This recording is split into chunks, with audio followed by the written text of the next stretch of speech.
E se eu te dissesse que existe um quarto no Brasil, que foi lacrado há mais de 50 anos e que ninguém nunca mais ousou abrir? Se você está preparado para descobrir a verdade por trás dessa história, que aterrorizou gerações inteiras, deixa o like, se inscreve no canal e compartilha com aquele amigo corajoso, porque o que você vai ouvir hoje pode mudar completamente a forma como você vê os mistérios urbanos brasileiros. Hoje vou contar a história do Quarto 66, um caso que aconteceu no interior de Minas Gerais, na cidade de Itabira, no ano de 1971, uma história que começou como uma simples reforma em uma pensão familiar e se transformou no maior mistério paranormal já documentado em nossa região. Prepare-se, porque o que aconteceu naquele quarto desafia qualquer explicação lógica e continua assombrando todos aqueles que vivenciaram os eventos. A pensão Santa Clara era conhecida por toda a cidade como um lugar acolhedor, administrada pela família Mendes há mais de 3 gerações. Dona Eulália, uma senhora de 68 anos, havia herdado o estabelecimento de sua mãe e sempre manteve a tradição de receber viajantes, comerciantes e trabalhadores que passavam pela região. A pensão tinha 15 quartos distribuídos em 2 andares, todos simples, mas limpos, com aquele cheiro característico de casa de vó, que tranquilizava qualquer hóspede. Mas havia um quarto que se destacava dos demais, não pela decoração ou localização, mas por algo muito mais sinistro que estava por vir. O quarto 66 ficava no 2º andar, no final do corredor, uma posição estratégica que oferecia mais privacidade aos hóspedes. Era um dos quartos maiores, com uma janela que dava vista para o cemitério municipal. Detalhe que, na época, ninguém considerou relevante. O quarto era mobiliado com uma cama de casal, um guarda-roupa antigo de madeira escura, uma penteadeira com espelho e uma poltrona de couro já desgastada pelo tempo. Tudo muito comum, muito brasileiro, muito familiar. Nada que pudesse indicar o terror que estava por vir. A primeira ocorrência estranha aconteceu em março de 1971, quando um comerciante de tecidos de São Paulo, conhecido apenas como Seu Geraldo, se hospedou no quarto 66 por 3 noites.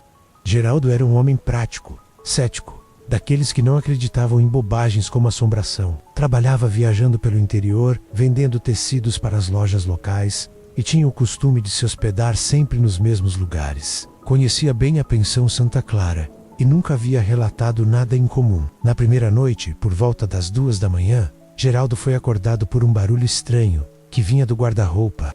Segundo seu relato posterior, era como se alguém estivesse arranhando a madeira por dentro. Um som ritmado e persistente que durou cerca de 10 minutos. Inicialmente, pensou que poderiam ser ratos ou cupins, algo natural em móveis antigos. Levantou-se, abriu o guarda-roupa, acendeu a luz, mas não encontrou nada. O barulho parou imediatamente. Voltou para a cama pensando que havia sido apenas sua imaginação, ou talvez o vento balançando alguma coisa no quarto. A segunda noite foi diferente. O comerciante foi novamente acordado, mas dessa vez não foi por barulhos. Foi por uma sensação de frio intenso que tomou conta do quarto. Geraldo conta que era como se alguém tivesse aberto um freezer gigante dentro do ambiente. Ele podia ver sua própria respiração formando vapor no ar, coisa impossível considerando que estávamos em março, pleno verão mineiro. O termômetro que sempre carregava na bagagem marcava 12 graus Celsius, uma temperatura completamente anômala para a época e região. Mas o que mais o perturbou foi perceber que o frio não vinha de lugar nenhum específico. Era como se emanasse das próprias paredes do quarto. Geraldo tentou racionalizar a situação. Pensou em problemas na instalação elétrica, em correntes de ar, em qualquer explicação lógica que pudesse justificar aquela anomalia térmica. Desceu até a recepção para falar com Dona Eulália, que o recebeu de camisola, obviamente preocupada. Juntos, voltaram ao quarto, mas quando abriram a porta, a temperatura estava completamente normal. O termômetro marcava 24 graus, uma temperatura adequada para a estação. Dona Eulália verificou o quarto inteiro. As janelas estavam fechadas. Não havia nenhum equipamento de refrigeração funcionando. Tudo parecia absolutamente normal. Na terceira noite, Geraldo quase não dormiu. Ficou acordado, observando cada sombra, cada ruído, cada movimento no quarto. Foi quando presenciou algo que mudaria para sempre sua percepção sobre o sobrenatural. Por volta das 3 da manhã, viu claramente a figura de uma mulher sentada na poltrona de couro. Não era uma alucinação. não era um sonho. Era uma mulher de meia-idade, usando um vestido escuro, com os cabelos presos em um coque, olhando diretamente para ele, com uma expressão de profunda tristeza. O mais perturbador não era apenas a presença da figura, mas o fato de que ela parecia absolutamente real, sólida, como qualquer pessoa viva. Geraldo podia ver os detalhes do rosto, as rugas ao redor dos olhos, até mesmo o movimento sutil da respiração. A mulher permaneceu sentada na poltrona por quase 1 hora, sem se mover, apenas observando. Quando o comerciante finalmente conseguiu coragem para falar, perguntou quem era ela e o que queria. A resposta veio não em palavras, mas em uma sensação avassaladora de angústia e desespero que tomou conta de todo o quarto. A figura desapareceu gradualmente, como se estivesse se dissolvendo no ar, e Geraldo passou o resto da noite sentado na cama, sem conseguir dormir 1 minuto sequer. Na manhã seguinte, procurou Dona Eulália e contou tudo o que havia vivenciado.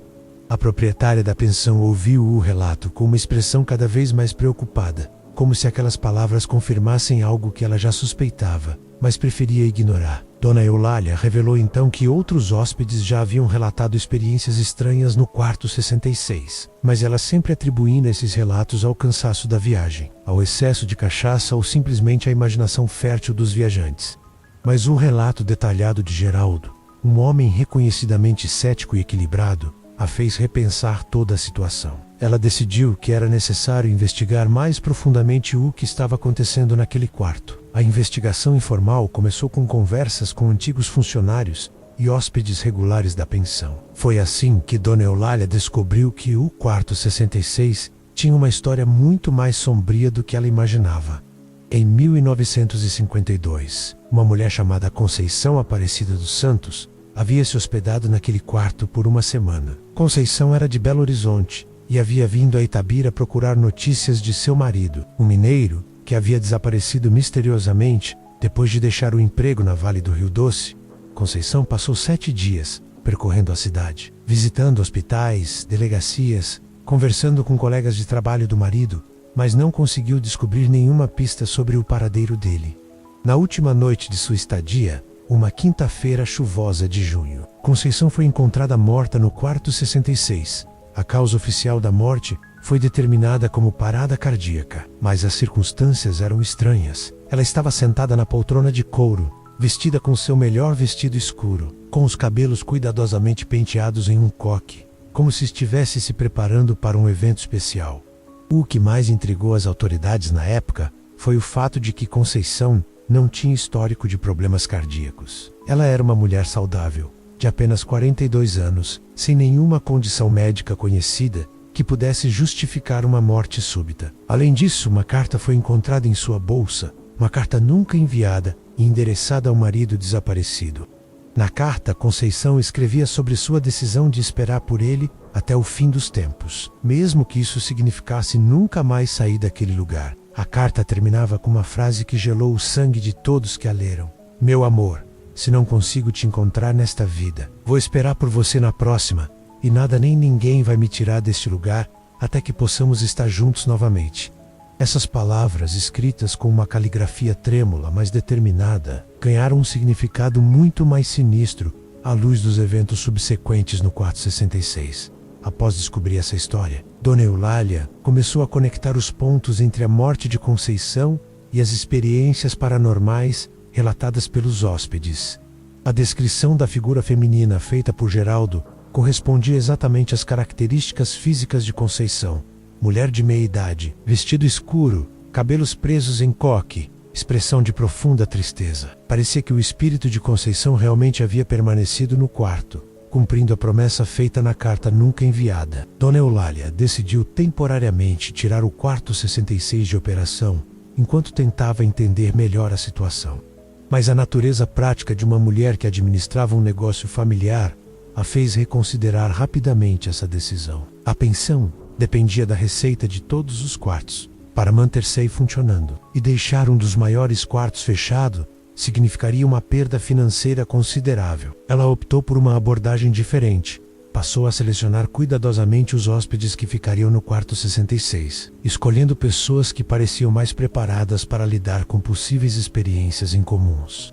A estratégia funcionou por alguns meses. Dona Eulália hospedava no quarto 66 apenas viajantes que demonstravam ceticismo em relação ao sobrenatural ou que pareciam particularmente corajosos e equilibrados emocionalmente. Durante esse período, houve relatos esporádicos de experiências estranhas, mas nada que pudesse ser considerado verdadeiramente perturbador. Alguns hóspedes mencionavam sensações de frio, barulhos noturnos ou a vaga impressão de não estarem sozinhos no quarto, mas todos conseguiam passar as noites sem maiores problemas. Essa relativa tranquilidade chegou ao fim em setembro de 1971, quando um grupo de 3 amigos universitários de Belo Horizonte decidiu passar um fim de semana em Itabira, explorando as atrações turísticas da região. Carlos, Miguel e João eram estudantes de engenharia da UFMG, rapazes inteligentes e céticos. Exatamente o tipo de hóspede que Dona Eulália considerava ideal para o quarto 66. Como o quarto tinha apenas uma cama de casal, eles pediram colchões extras para acomodar os 3 no mesmo ambiente, uma prática comum na época e que a proprietária da pensão aceitou sem problemas. A primeira noite transcorreu sem incidentes significativos. Os 3 amigos passaram a maior parte do tempo conversando sobre os estudos, os planos para o futuro e as atrações que pretendiam visitar no dia seguinte. Carlos, que era o mais cético do grupo em relação a questões sobrenaturais, chegou a brincar com a possibilidade de encontrarem alguma assombração durante a estadia, sem imaginar quão profética seria sua piada. A segunda noite começou de forma igualmente tranquila, mas por volta da meia-noite, os 3 foram simultaneamente acordados por um som que jamais conseguiram descrever adequadamente. Segundo seus relatos posteriores, era como se alguém estivesse caminhando pelo quarto, mas os passos não faziam o som normal de sapatos no chão de madeira. Era um som mais suave, mais etéreo, como se os pés não tocassem completamente o piso. O que mais os perturbou foi perceber que conseguiam ouvir exatamente aonde a pessoa estava caminhando. Podiam seguir o movimento pela acústica, mas quando acendiam a luz, não havia ninguém no quarto além deles 3. Miguel, que sempre foi o mais sensível do grupo, foi o primeiro a perceber que a temperatura do quarto havia baixado drasticamente. Em questão de minutos, o ambiente que estava agradavelmente morno se transformou em uma geladeira natural. Os 3 podiam ver a própria respiração e começaram a tremer incontrolavelmente de frio. João tentou verificar as janelas e a porta, pensando que alguma corrente de ar poderia ser responsável pela mudança de temperatura, mas tudo estava bem fechado. Não havia nenhuma explicação racional para aquele frio súbito e intenso. Foi quando Carlos viu a figura sentada na poltrona de couro. Exatamente como Geraldo havia descrito meses antes, estava a mulher de vestido escuro. Mas desta vez, a experiência foi muito mais intensa e perturbadora. A figura não estava apenas sentada, observando passivamente. Ela estava claramente tentando comunicar algo, gesticulando com as mãos e movendo os lábios como se estivesse falando, embora nenhum som fosse emitido. Miguel e João inicialmente não conseguiam ver a figura, o que criou uma situação ainda mais tensa. Carlos insistia que havia uma mulher sentada na poltrona, descrevendo seus movimentos em tempo real, enquanto os outros 2 olhavam para a poltrona vazia, sem entender o que estava acontecendo. A situação se tornou ainda mais bizarra quando Miguel começou a ouvir uma voz feminina sussurrando seu nome. Uma voz que parecia vir de todos os lugares do quarto ao mesmo tempo. João, tentando manter a racionalidade em meio ao caos paranormal, pegou uma lanterna e começou a examinar sistematicamente cada canto do quarto, procurando por alguma explicação lógica para os fenômenos que estavam presenciando. Foi durante essa busca que ele descobriu algo que mudaria completamente o rumo da investigação. Atrás do guarda-roupa, em uma pequena fresta entre o móvel e a parede, havia um envelope amarelado pelo tempo. O envelope continha uma segunda carta de Conceição, uma carta que aparentemente nunca havia sido encontrada pelas autoridades na época de sua morte. Esta carta era muito diferente da primeira. Enquanto a carta encontrada em 1952 falava sobre esperança e amor eterno, esta segunda carta revelava um lado muito mais sombrio da história de Conceição. Nela, ela descrevia ter descoberto a verdade sobre o desaparecimento do marido. Ele não havia desaparecido misteriosamente, mas havia fugido com uma mulher mais jovem para outro estado, abandonando Conceição sem qualquer explicação ou despedida. A carta revelava também que Conceição havia descoberto essa verdade no último dia de sua estadia na pensão, através de uma conversa casual com um trabalhador da Vale do Rio Doce, que conhecia seu marido. O trabalhador, sem saber da situação de Conceição, comentou casualmente sobre como Zé das Pedras havia se dado bem na vida, conseguindo um emprego melhor em São Paulo e se casando com uma moça bonita da cidade. A realização de que havia sido abandonada e traída destruiu completamente o mundo de Conceição. Mas o mais perturbador na segunda carta era a revelação de que Conceição não havia morrido de parada cardíaca natural. Ela havia decidido tirar a própria vida, usando um veneno feito com plantas que conhecia desde a infância no interior. A carta descrevia detalhadamente como ela havia se preparado para a morte, vestindo seu melhor vestido, arrumando os cabelos, sentando-se na poltrona para esperar o efeito do veneno. Ela queria morrer com dignidade como uma lady, não como uma mulher abandonada e humilhada. O final da carta continha uma maldição explícita. Conceição escrevia que sua alma não descansaria até que todos os homens infiéis que passassem por aquele quarto experimentassem a mesma dor e desespero que ela havia sentido. Ela jurava que usaria toda a energia de seu espírito para atormentar qualquer pessoa que lembrasse a ela a traição que havia sofrido. Era uma promessa de vingança que transcendia a morte, uma maldição alimentada por uma dor tão profunda que se tornara eterna. A descoberta desta segunda carta mudou completamente a perspectiva sobre os eventos paranormais no quarto 66. Não se tratava mais de um espírito perdido, esperando por um amor que nunca voltaria, mas sim de uma alma atormentada buscando vingança contra qualquer pessoa que simbolizasse a traição que havia destruído sua vida. Isso explicava por que os fenômenos paranormais pareciam mais intensos quando homens se hospedavam no quarto, especialmente homens casados ou em relacionamentos. Carlos, Miguel e João decidiram deixar a pensão imediatamente após a descoberta da carta. Mas quando tentaram sair do quarto, descobriram que a porta havia travado por dentro. A chave girava normalmente, mas a porta simplesmente não abria, como se algo do outro lado estivesse segurando a fechada. As janelas também não abriam, apesar de não terem nenhum tipo de trava ou obstáculo visível. Os três estavam literalmente presos no quarto 66, com a presença paranormal que se tornava cada vez mais agressiva. A temperatura continuou caindo até atingir níveis impossíveis. O termômetro de João marcava -5 graus Celsius, uma temperatura que deveria ser fatal em um ambiente fechado sem aquecimento. Mais bizarro ainda era o fato de que, apesar do frio extremo, eles não estavam morrendo de hipotermia. Era como se o frio fosse paranormal, afetando apenas o conforto físico, mas não os processos vitais do corpo. Eles tremiam incontrolavelmente, seus dentes batiam, mas não havia sinais de congelamento ou outras consequências médicas graves do frio extremo. A figura de Conceição se tornou cada vez mais nítida e presente. Agora todos os três conseguiam vê-la claramente, e ela não estava mais sentada passivamente na poltrona. Conceição caminhava pelo quarto, gesticulava furiosamente, apontava para cada um dos rapazes com uma expressão de raiva e desespero. Sua boca se movia constantemente, como se estivesse gritando, mas o som que chegava aos ouvidos dos três era apenas um sussurro ininteligível que parecia vir de dentro de suas próprias cabeças. Miguel começou a passar mal fisicamente. Sentia náuseas intensas, dores de cabeça severas e uma sensação de opressão no peito que dificultava a respiração.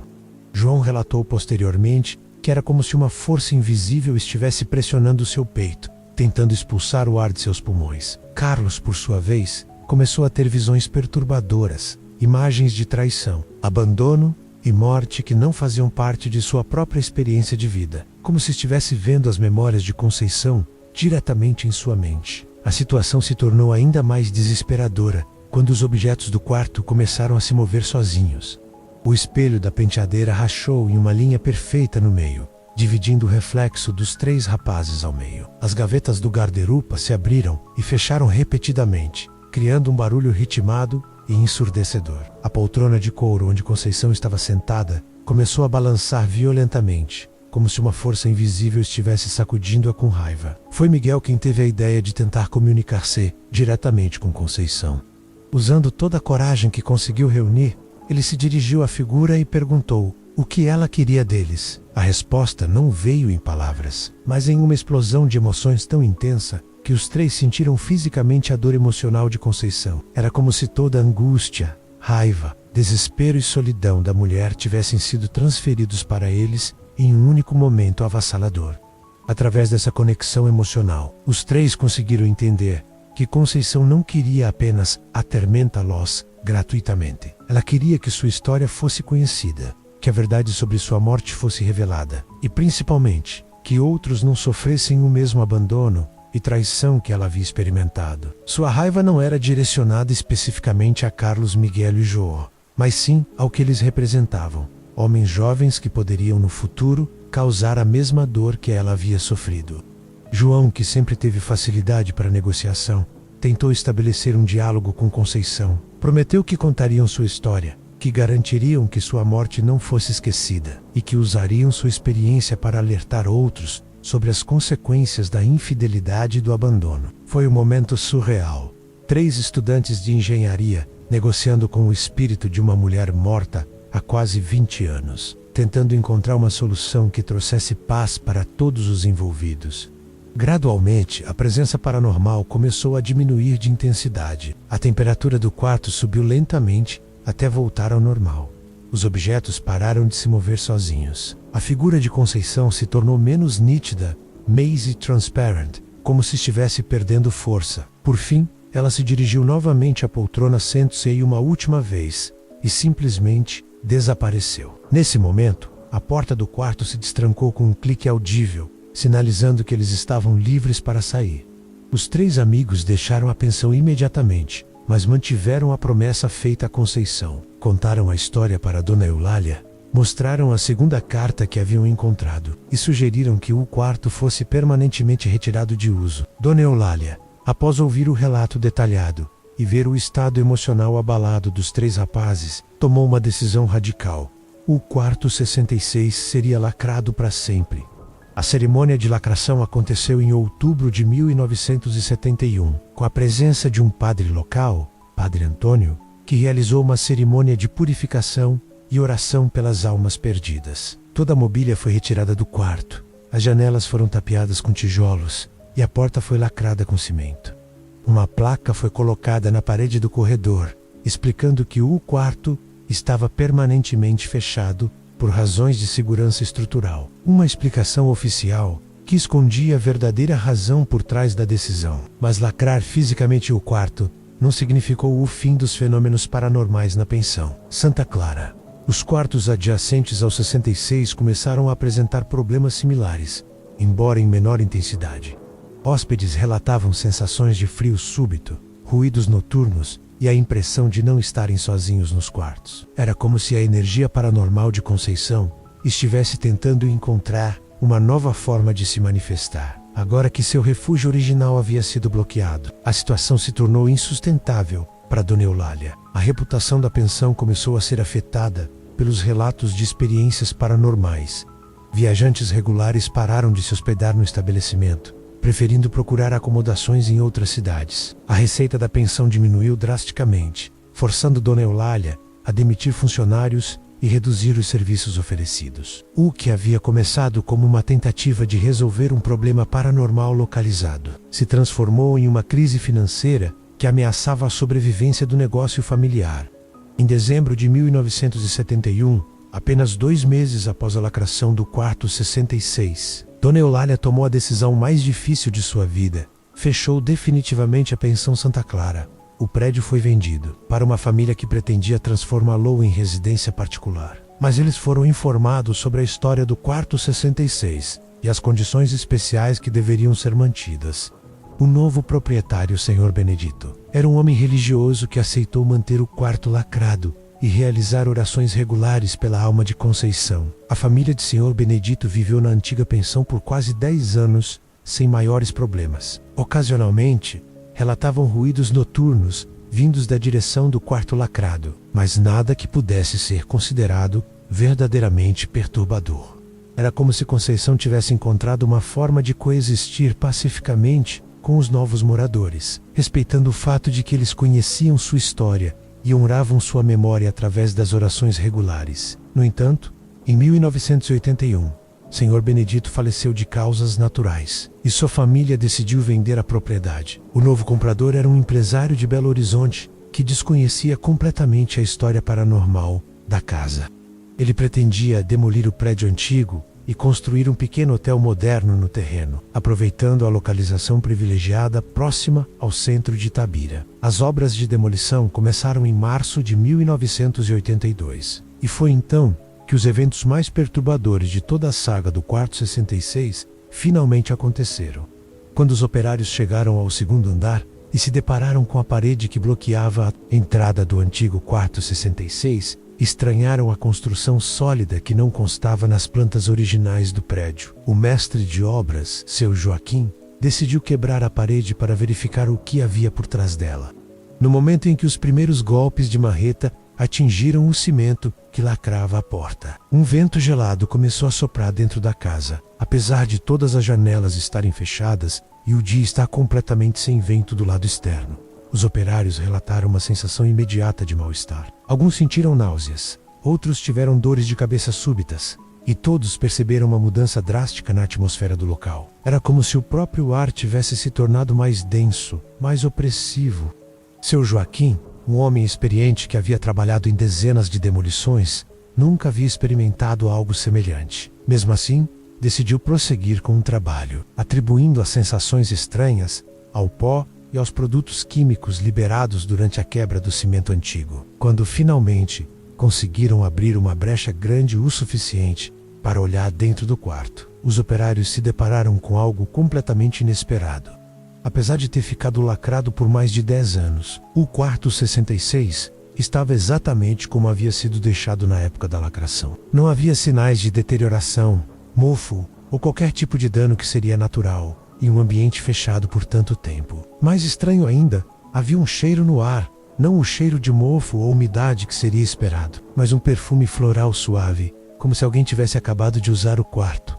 Seu Joaquim decidiu entrar no quarto para fazer uma avaliação mais detalhada antes de prosseguir com a demolição. No momento em que seus pés cruzaram a soleira da porta, ele sentiu uma mudança imediata na temperatura. O quarto estava pelo menos 10 graus mais frio que o resto da casa. Uma diferença tão abrupta que ele pode sentir lá fisicamente, como se tivesse entrado em uma câmara frigorífica. Mas o que mais o impressionou foi a sensação de não estar sozinho no ambiente. Embora não pudesse ver nada fora do normal, seu Joaquim tinha a certeza absoluta de que havia alguém mais no quarto com ele. Era uma presença quase física, como se uma pessoa estivesse parada bem ao seu lado, observando cada um de seus movimentos. Essa sensação era tão intensa que ele se virou várias vezes, esperando encontrar alguém atrás dele, mas sempre se deparava com um quarto vazio. A sensação de ser observado era perturbadora, mas não necessariamente ameaçadora. Menos era mais como se alguém estivesse curioso sobre sua presença ali.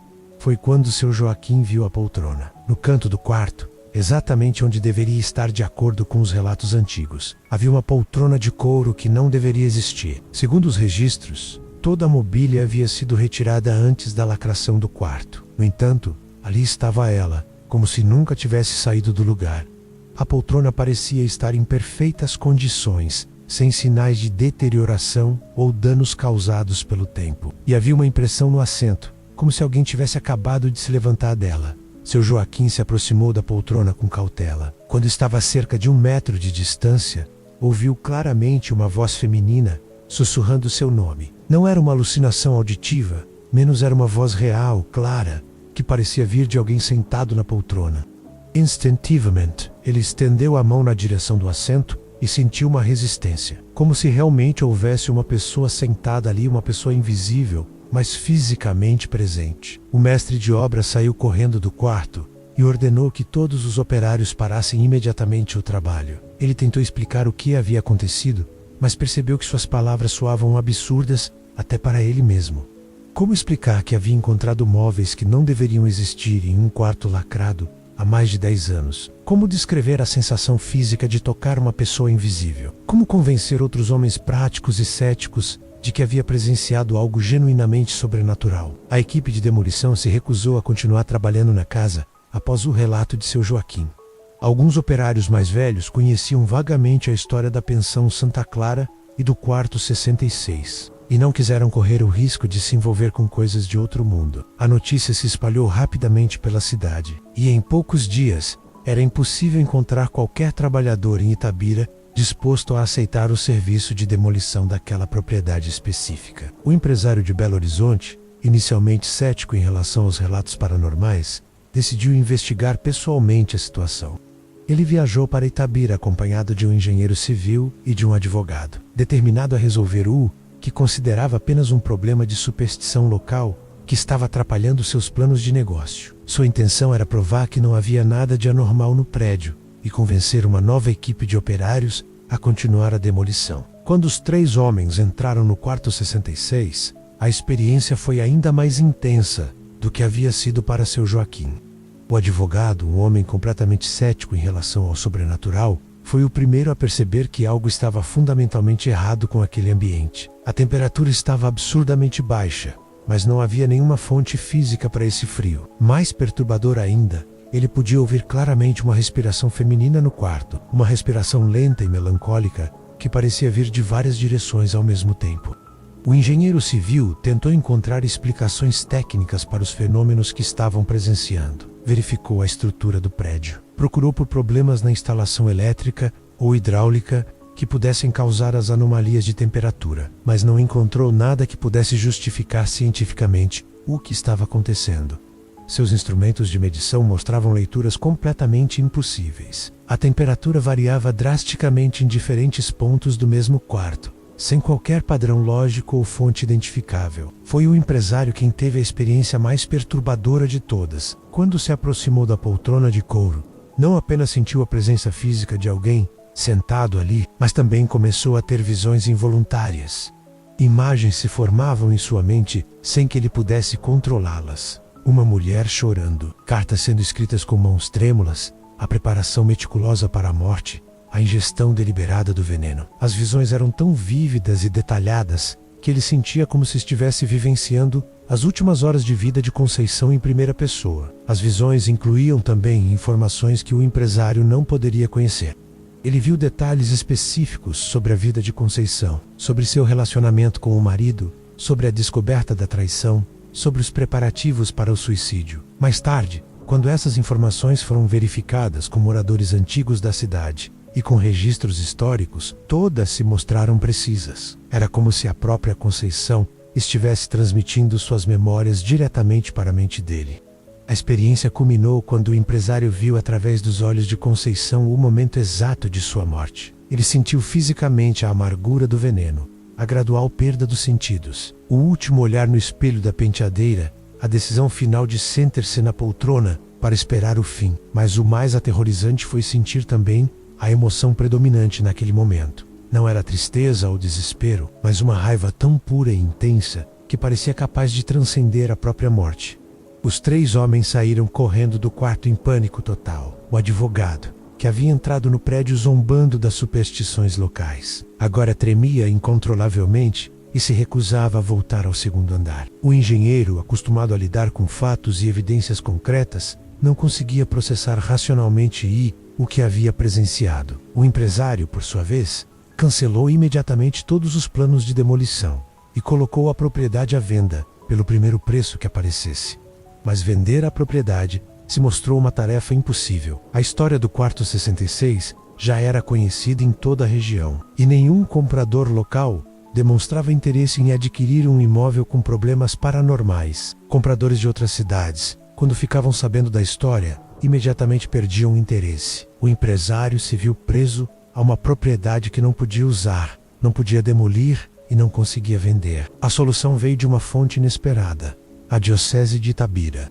O bispo Dom Fernando, que havia acompanhado os relatos sobre o quarto 66 ao longo dos anos, propôs que a igreja assumisse a propriedade e a transformasse em um centro de orações e estudos teológicos. A condição era que o quarto 66 permanecesse lacrado para sempre, mas que sua história fosse preservada como um lembrete sobre as consequências do abandono, da traição e do desespero humano. O empresário aceitou a proposta imediatamente, doando a propriedade para a diocese em troca apenas de não ter mais responsabilidades legais sobre o imóvel. Em 1983, o antigo prédio da Pensão Santa Clara foi oficialmente convertido no Centro de Estudos Snow Conseiko, um nome escolhido propositalmente para honrar a memória da mulher que havia se tornado o centro de toda aquela saga paranormal. O centro de estudos funcionou pacificamente por vários anos. Padres e seminaristas utilizavam o prédio para retiros espirituais e estudos teológicos, sempre respeitando a condição de manter o quarto 66 lacrado e realizar orações regulares pela alma de Conceição. Durante esse período, os fenômenos paranormais praticamente cessaram. Era como se Conceição tivesse finalmente encontrado paz, sabendo que sua história estava sendo respeitada e lembrada de forma digna.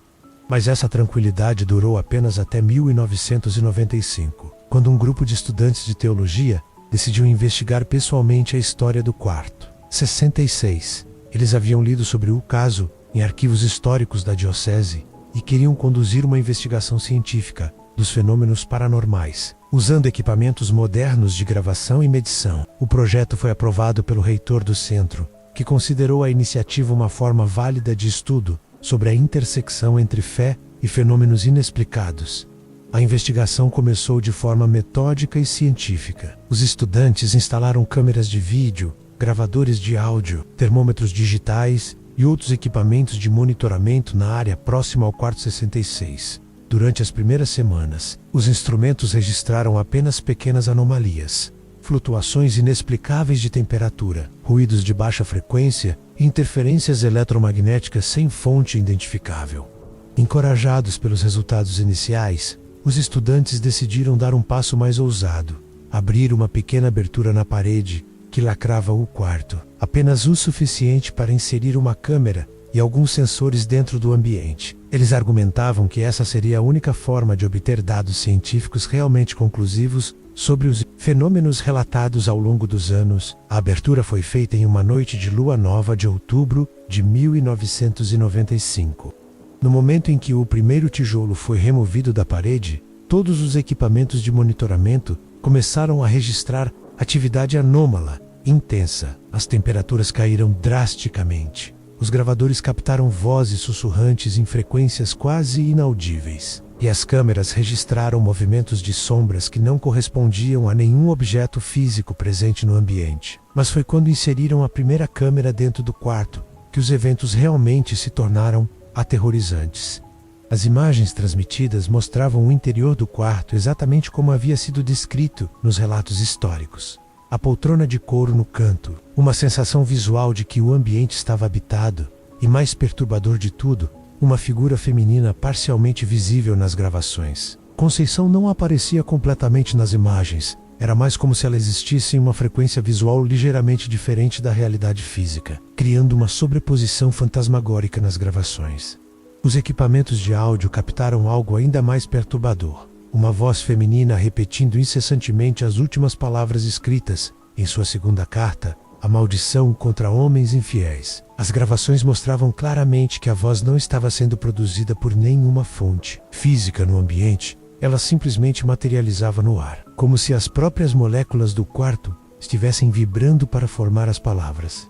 Um dos estudantes, chamado Padre João Carlos, decidiu tentar estabelecer comunicação direta com Conceição através da abertura na parede. Usando conhecimentos de teologia e exorcismo que havia aprendido em seus estudos, ele começou um diálogo cuidadoso com a presença paranormal. O que descobriu mudou completamente sua compreensão sobre o caso do quarto 66.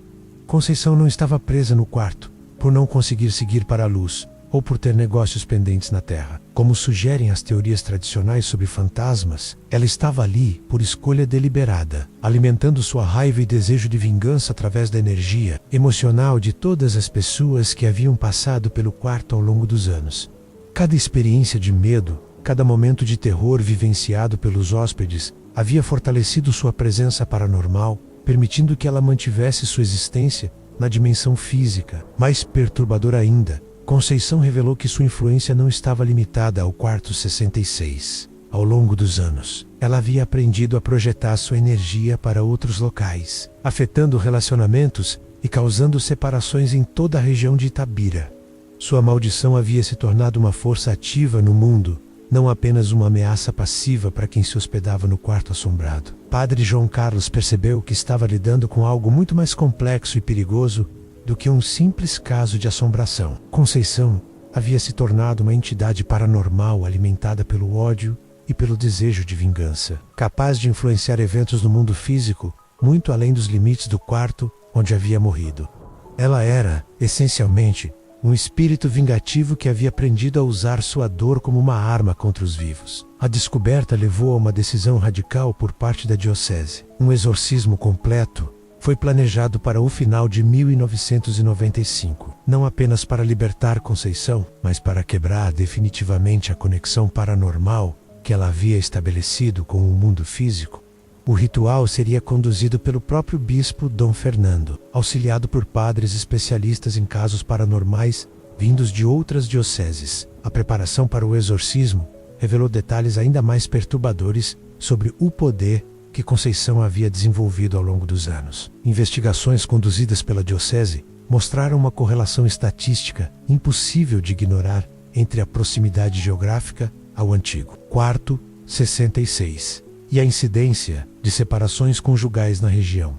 Casamentos que duravam décadas terminavam abruptamente após os cônjuges visitarem locais próximos ao antigo prédio da pensão. Era como se a maldição de Conceição tivesse se espalhado pela cidade inteira. O exorcismo foi marcado para a véspera do Natal de 1995, uma data escolhida simbolicamente para representar a vitória da luz sobre as trevas, do amor sobre o ódio. Mas nos dias que antecederam o ritual, a atividade paranormal no Centro de Estudos São Conceição se intensificou drasticamente.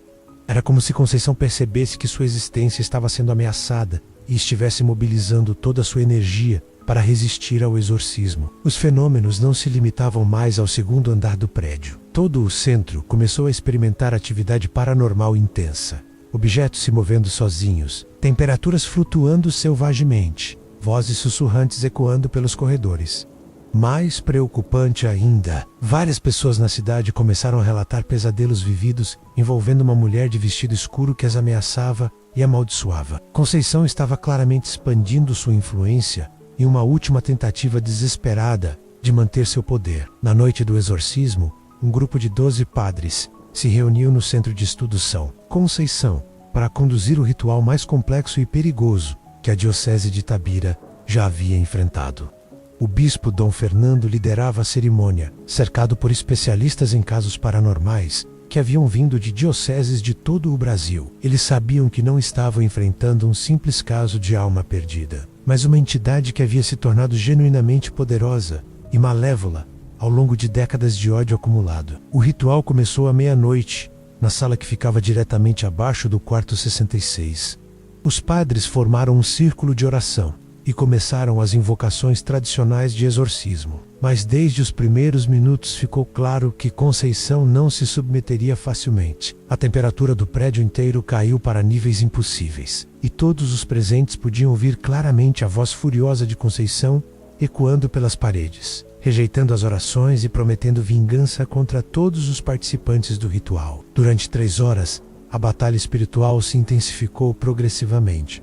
Os padres mantinham suas orações e invocações, enquanto Conceição respondia com manifestações paranormais cada vez mais violentas. Janelas se quebravam espontaneamente, móveis se moviam pelo prédio sozinhos, e uma sensação opressiva de ódio puro permeava todo o ambiente. Era como se décadas de raiva acumulada estivessem sendo liberadas de uma só vez. O ponto de virada veio quando o padre João Carlos teve uma inspiração teológica.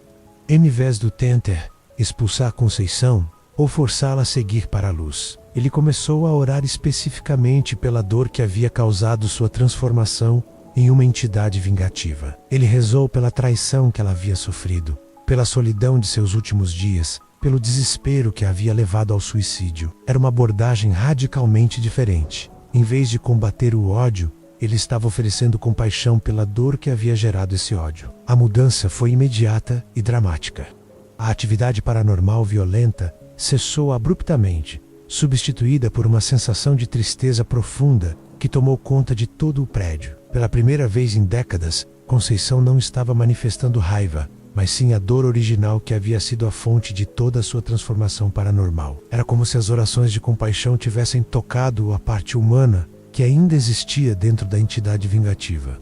Padre João Carlos continuou orando, não para que Conceição partisse, mas para que ela encontrasse paz para a dor que carregava há tanto tempo. Ele reconheceu publicamente, durante o ritual, que ela havia sofrido uma injustiça terrível, que sua dor havia sido real e válida, e que sua raiva era uma resposta compreensível à traição que havia experimentado. Não estava justificando suas ações paranormais, mas estava validando a humanidade da dor que as havia causado.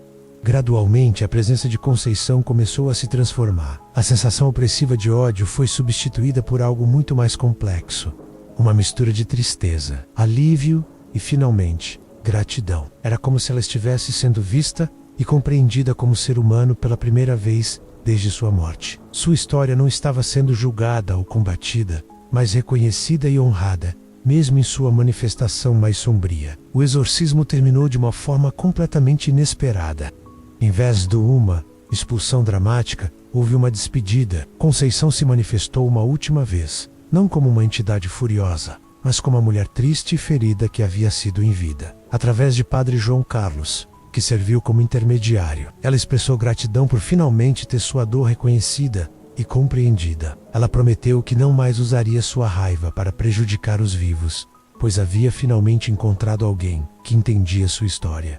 A partir daquela noite, a atividade paranormal no Centro de Estudos São Conceição cessou completamente. O quarto 66 permaneceu lacrado, mas não havia mais nenhuma presença ativa no local. Era como se Conceição tivesse finalmente conseguido descansar. Não porque foi forçada a partir, mas porque encontrou a compaixão e compreensão que havia buscado inconscientemente durante décadas de manifestações paranormais. O caso do quarto 66 se tornou um marco nos estudos paranormais brasileiros, não apenas pelos fenômenos extraordinários que envolveu, mas pela abordagem revolucionária usada em sua resolução. Padre João Carlos desenvolveu uma nova metodologia de lidar com casos de assombração baseada na compaixão, em vez do confronto, reconhecendo que muitas manifestações paranormais podem ter origem em traumas humanos legítimos, que precisam ser reconhecidos e honrados, não combatidos. Hoje, quase 50 anos após os primeiros eventos no quarto 66, a sala permanece lacrada, no que agora é o Centro de Estudos São Conceição. Uma placa discreta na parede do corredor conta a história completa de Conceição Aparecida dos Santos. Não como uma assombração, mas como uma mulher que sofreu profundamente e cuja dor se manifestou de formas extraordinárias após sua morte. É um memorial não apenas aos eventos paranormais, mas à própria humanidade da pessoa que os causou. A história do quarto 66 continua sendo contada em Itabira, mas agora com um tom diferente. Não é mais apenas uma história de terror sobre um quarto assombrado, mas uma reflexão sobre as consequências do abandono, da traição e da falta de compaixão humana. É um lembrete de que por trás de cada fantasma pode haver uma pessoa real que sofreu profundamente e que às vezes a solução não está em combater o paranormal, mas em compreender a humanidade que existe por trás dele.